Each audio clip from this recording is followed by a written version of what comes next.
Hello everybody! Yes, for today's video, I'm going to share to you my own story as a TikTok affiliate at kung paano ito nakakatulong big time, especially sa finances ko at saka sa family ko. So, I'm a working mom. So, nagtatrabaho ako tuwing gabi. So, graveyard shift ako and then tulog ako tuwing umaga. At the same time, nag-aalaga ako sa baby ko. So, I have one kid and he is 1 year old and 6 months.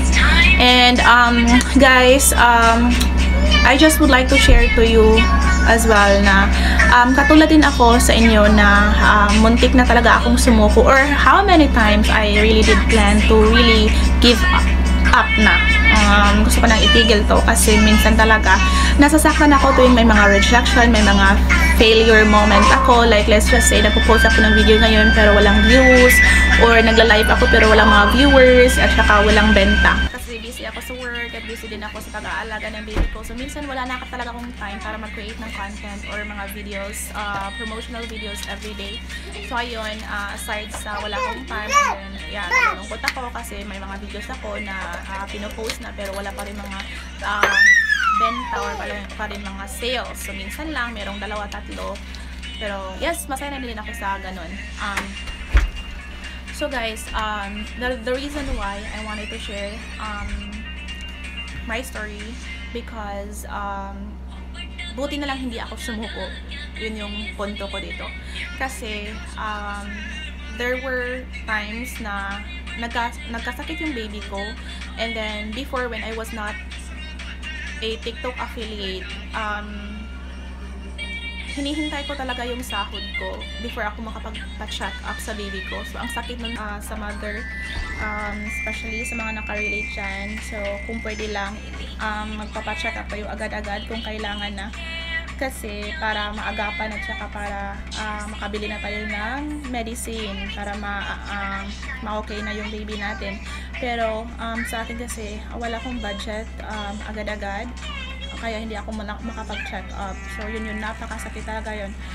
So when I became a TikTok affiliate, napakalaking bagay kasi tuwing nagkakasakit yung baby ko ay like let's just say umabot na siya ng 2 days na hindi pa siya okay, then nakakapag-check up na ako agad. No need na akong maghintay sa sweldo ko. Nagkasakit na naman yung baby ko. So yan, same din, nagpapacheck up kami, bumili kami ng medicine, pero sad to say, hindi na siya naganahan kumain. So meron na sana kami mga medicine na resita ng doctor, pero hindi siya ganahan kumain. Almost 1 day na siyang hindi kumakain. Kumain siya ng konti, pero hindi talaga yung full. So ayun, nagdesisyon na kami ng partner ko para ipa-admit na siya sa hospital. So ayun, same pa rin ng situation. So hindi ako nagdadalawang isip noon para ipa-admit siya kasi sa dahilan ng walang pera. So may backup ako, may TikTok commission ako na pwede kong withdrawin anytime. So yun yung pinakamasaya. Hindi siya masaya kasi na hospital yung baby ko, pero pinakamasaya as a mother kasi hindi ako nagdadalawang isip para. So, I just would like to be clear. So, hindi ako nasasayahan kasi nagkasakit yung baby ko. So, what my point is, I'm so happy na every time na mga ganitong situation is hindi na ako nagdadalawang isip para para ipa-check up yung baby ko, para bumili ng ganito, ganyan, mga medicines, at saka para ipa-admit yung baby ko. Hindi na ako nag-base sa sweldo, like wala pa akong sweldo ngayon, hindi na ako nag-worry ng gano'n, saan ako kukuha ng pera, saan ako mangungutang para sa ganito. So, yes, napakalaking tulong talaga ang pagti-TikTok commission ko. Hindi man gaano kalaki same ng iba na umaabot talaga ng millions, 100,000 and such, pero malaking bagay na talaga siya for me. Malaking tulong na siya for me sa family ko,